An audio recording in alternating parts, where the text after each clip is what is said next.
Hey there, and welcome to the channel. Today I'm going to be making... Hold on a second. What are you doing? You can't start off the video like this. Why not? Because this recipe is mind-blowing. It may be the only gluten-free pizza crust recipe some of these people ever need again. So you don't think I should be telling these people about this? Of course you should, but this recipe deserves something more. You need to show them how great this pizza is. You know what? Just let me take over for the rest of the video. Fine, but only this once. So now that he's off doing the dishes, let me show you this gluten-free pizza crust. Look at how fluffy that is. Look at those air pockets from the yeast. Look at how golden it is. Guys, this pizza crust is crazy good. And I'm not going to taste it right now, only because we're having it for dinner tonight. Let's jump into the recipe, and I'll show you how I did it, and I'll tell you about the flour that I used for it. So now that I've shown you what that gluten-free pizza crust looks like, I want to go over the gluten-free flour we're using really quick, because I feel like it's not a super common flour that I'm seeing used in recipes, and I wanted to just go over my experience with it and go over the ingredients. So I'm using Caputo Gluten Free Flour. It is imported from Italy. And I just want to read the ingredients, but I'll also put them down in the description below just so you can refer to it. It is still a blend. It is not one item, but it contains gluten-free wheat starch. And according to the package, it does meet FDA requirements for gluten-free foods. So I can't speak for celiac because my wife just has a super strong intolerance for it, but she does not have issues with this flour. So use your own judgment on if you should try it. The other ingredients in here are dextrose, maize starch, which I'm assuming is just cornstarch, buckwheat flour, rice flour, psyllium seed fiber, which I'm assuming is psyllium husk for those of you in America. The thickener used is Guar, which I'm assuming is the guar gum, which I don't use. I typically will use psyllium husk or xanthan gum. And it does say there's some flavoring. The other thing is it is a 2.2 pound bag. I think that is the only size I have seen. And it is relatively costly compared to even some other gluten-free flours. I can find this bag at Wegmans. So if you have a Wegmans near you, look there. I'm not sure who else sells it in store, but it is easily found on places like Amazon and online. So I will link below. The cost on Amazon right now, as I'm filming this, runs about $18. Now I know that sounds expensive, but I have gotten 3 crusts out of one bag, and I'm gonna get almost a 4th crust, I think. I don't think I'm gonna have quite enough because that's what's left on my other bag. $18 sounds like a lot, but when you figure it's giving you 3 pizza crusts, plus whatever toppings you're putting on your pizza, you're running about probably $10 for a gluten-free pizza, which if you get a frozen one, they're $10 or $12 for the bigger brands. And if you're out for a pizza, you're gonna pay around $20 probably. So, you know, 3 pizzas at $10 a piece that are gluten-free, that's a pretty good deal. It's not difficult. And as I go over mixing up the crust, I'm going to show you what I've done in other times I've made it because it works a couple different ways. So now let me show you how easy it is to make this gluten-free pizza crust. So to make our gluten-free pizza crust, the first thing you want to do is put 2 cups of gluten-free flour into a large bowl. I've measured it this time with a cup measuring, but you could also weigh it if you want. I've done it both ways. I find this way works just as well. So I'm gonna do it by cups. There are recipes out there if you wanna do it by weight. The next thing you wanna add is a teaspoon of instant yeast, and you can bloom your yeast in the water if you want, but I know my yeast, I just used it the other day and it's fine. So I'm gonna whisk that together.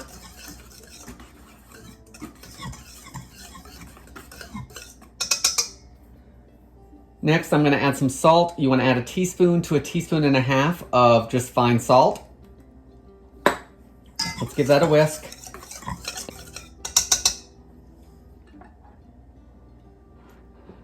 Next, I have some water, and I have warmed up the water to between 100 and 110 degrees Fahrenheit. Let's see where we're at.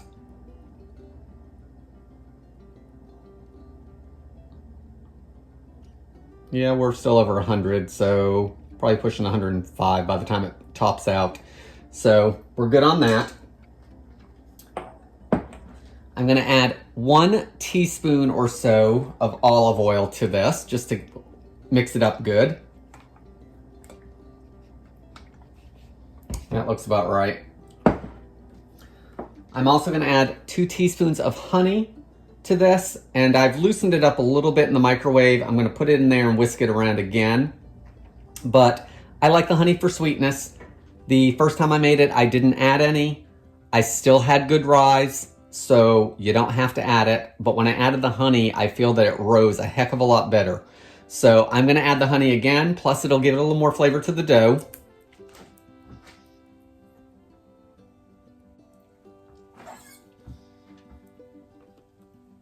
Now that my honey's in here, give it a good whisk, just to further dissolve the honey.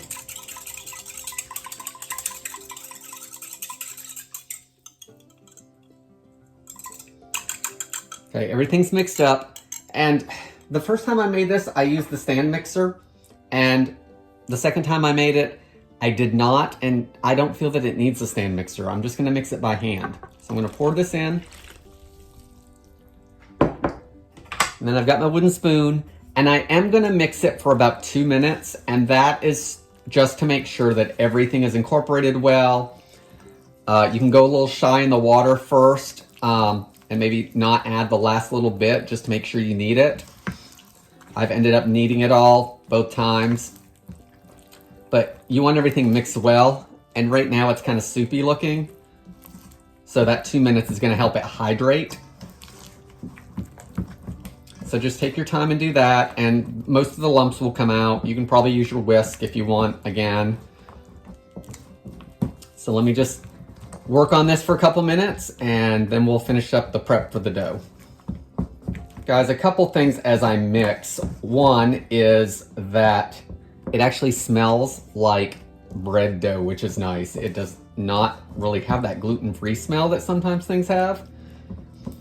So it smells like bread just in adding this stuff to it. The other thing is I proof mine in the oven. So before I even got started, as I was getting ingredients out, I turned my oven on to the lowest setting and hit preheat. As soon as the preheat cycle was complete, I turned it off. My oven goes down to 170. So, you know, you could even just preheat for a couple minutes before the cycle even goes off and then turn it off. But I found that I got a really good rise in doing it in the oven. You don't have to do it that way, but again, it makes it rise a little faster, I think. And the first time I did this, it rose, but not as much as I was really expecting, which is typical of gluten-free doughs. And the second time when I did it in the oven, it actually definitely doubled in size, which was shocking to me. It is a sticky dough. I've looked at recipes online, and theirs looks like pizza dough, and mine never does at this stage. So I don't know what I'm doing or not doing, but it still works out, and I'm not going to complain. So that's after 2 minutes, and most of the lumps are out of it. I feel like there's still a couple, but anything big break up as you're mixing. Like I can see a clump of flour right there. So I will say I use a ton of utensils for this. I've got the wooden spoon, I've got my spatula, which I'm going to use to transfer the dough. I've got my whisk that I've used, but they're all easier to clean than my stand mixer, and it's well worth it for this pizza dough. So I'm going to put this to the back just for a second. I've got another large bowl.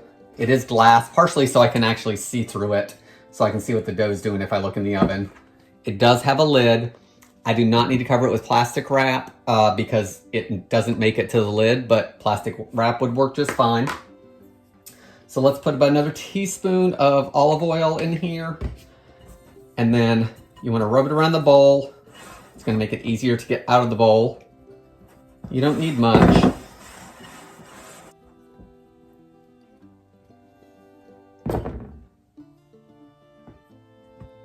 Let's put a little bit of olive oil on our spatula, even though it's silicone. Now let's swap these again. Let's get our dough off our wooden spoon.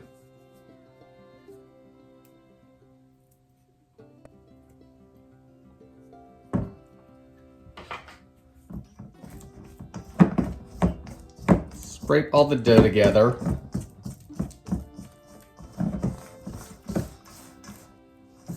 See, it does lift up more like regular dough, pizza dough does. So I really like that about it. So I can gather it more into a ball. So now I'm gonna put it in here.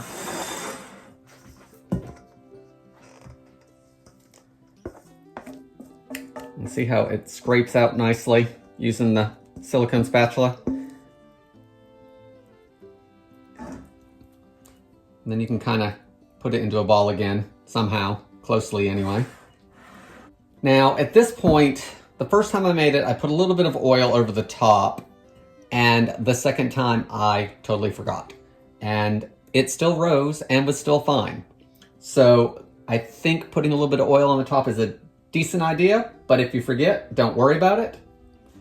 So I'm just gonna put a little bit, just a few drops. Let's see if I can spread it. I'm not gonna worry too much if I don't. I think it's just gonna make it easier to work with later. My fingers seem to be doing a good job of pushing it around, more so than this.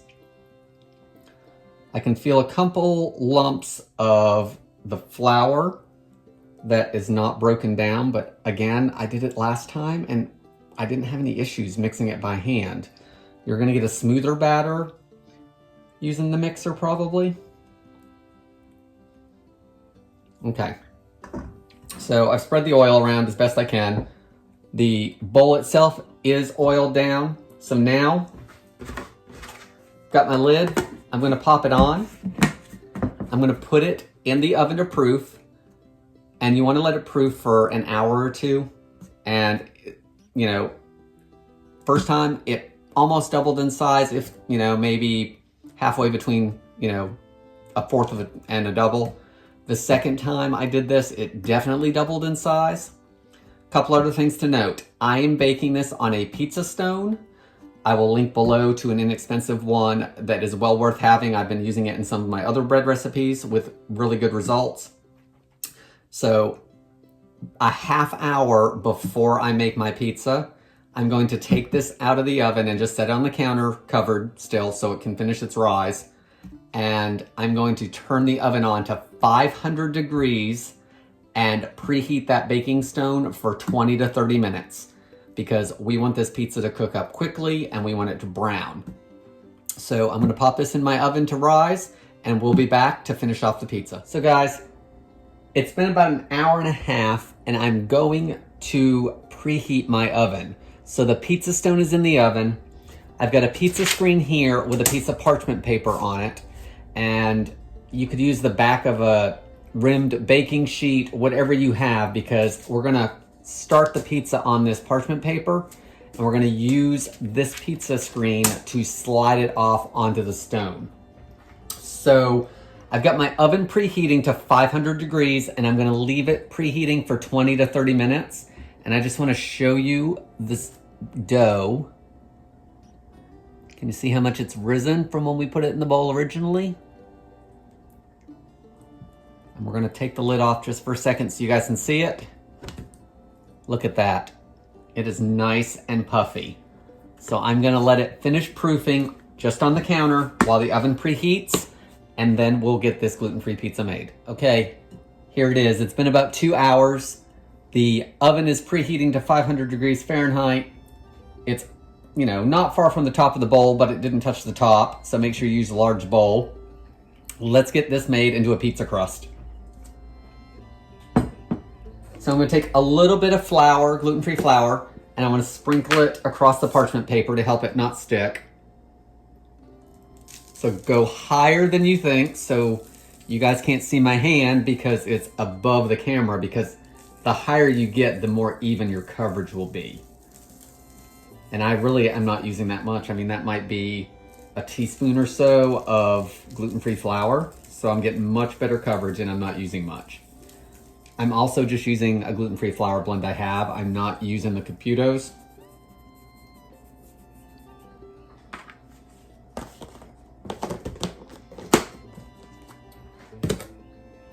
So I've tried this. I'm gonna get this on here. It's gonna deflate. And I've tried it with a rolling pin and I've tried it with my hands, and I like using my hands better because I feel like the dough doesn't stick as much. So I'm gonna use my hands for it, and I'm gonna oil them up with a little bit of olive oil just to help with that not sticking to me even more. I also have my spatula because last time I did it, it really helped to get the dough out of the bowl. It slides pretty good, but it'll help it. So let's push it out. It is gonna deflate some, but don't worry too much about it. Just be gentle.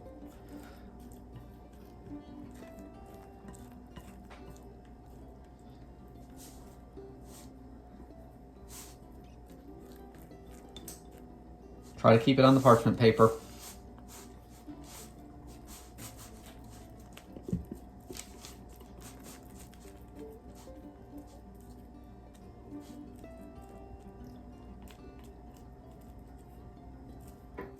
All right, so now that I've got it on the parchment paper, let's center it back up again.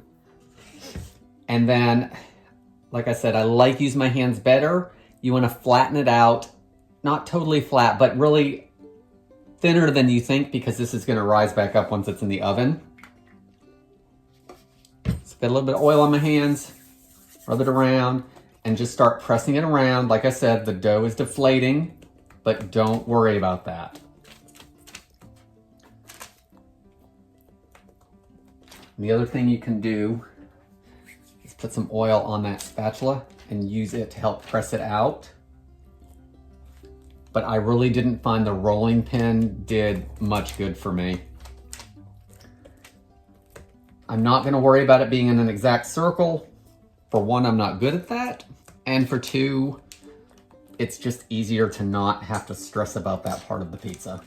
Get it shaped as best you can.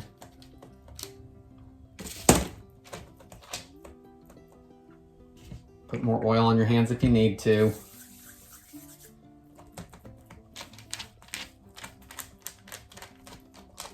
Just lightly go around and push it out.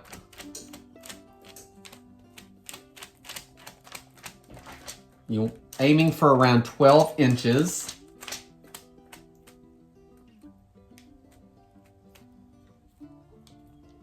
All right, so we can see what I'm doing with the oil-based hands. So I'm gonna wash my hands and we're just gonna try it with some plain water and see how that goes. So I just washed my hands. I did not dry them, I just shook them off. Now I'm gonna press it out that way. And as you can see, it doesn't really stick a whole lot either, just a little bit. So that's another option for you if you don't wanna use oil on your hands. Try to give it a little bit of a lip. That's gonna hold those ingredients on there. So guys, I'm gonna call that good. It is not round, it's very much oblong, but we're not gonna worry about that. I'm gonna par cook this, which means cooking it about halfway through, and then we're gonna top it. That's gonna give it some structure. It's gonna let it cook some, and then with the oven being so hot, everything will heat up really fast when we top it. So I'm gonna slide it off of the pizza screen, leave it on the parchment paper right onto my baking stone. If you want, after 2 or 3 minutes, you can probably try to slide this out from under it because hopefully the crust will have cooked on the bottom. I don't always do that. A lot of times I leave it, let it cook for the first 6 minutes, and then use the parchment paper to slide it back in with the toppings and pull out the parchment paper then. So I'm gonna bake this for 6 to 7 minutes, and then we're gonna take it out, top it, and finish the bake time. So here is our par-baked gluten-free pizza crust. It's already browning around the edges. It's solid, I can pick it up. Lightly browned underneath, which I don't think I'm gonna be able to get on camera because it's not cooked all the way through yet. So now what I'm gonna do is get my toppings on it. Top it any way you like, of course. I start off with some sauce. I'm just using jarred sauce. I go much thicker than I'm sure I'm supposed to do, but we like sauce. And then you can see it puffed up quite a bit, so every time I make this, I try to go a little thinner, hoping that it will stay thin. But guys, this is really good crust. You're not gonna mind that you're having to eat crust because it actually is really, really tasty. Does not taste gluten-free. Tara loves it. I'm hoping to mess around with the flour a little more and try to make some more recipes with it. So leave any comments down below on what you want to see me attempt to make with this flour if you like the idea of using it. Now, I'm old-fashioned. My mom does this with her pizzas when she'd make pizza at home. I'm going to throw a little bit of that powdered Parmesan cheese over the sauce. Next, I'm going to sprinkle some garlic powder, because we would typically put this on our pizza as we eat it. And do a little bit more herb with some dried Italian seasoning. And add my shredded cheese. This is just a mozzarella and provolone blend, but use what you like.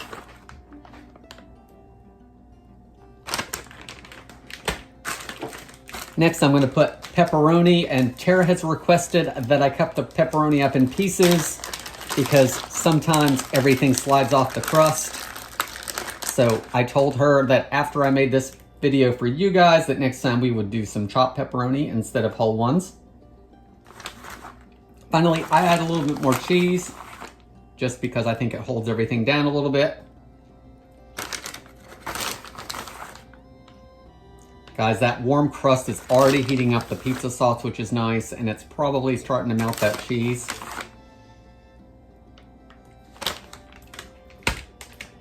I've got my gluten-free pizza all topped. It's going back in the oven for another 6 to 7 minutes until everything's bubbly and golden. And as I slide it in this time, I'm gonna take this parchment paper out and let it bake directly on the baking stone.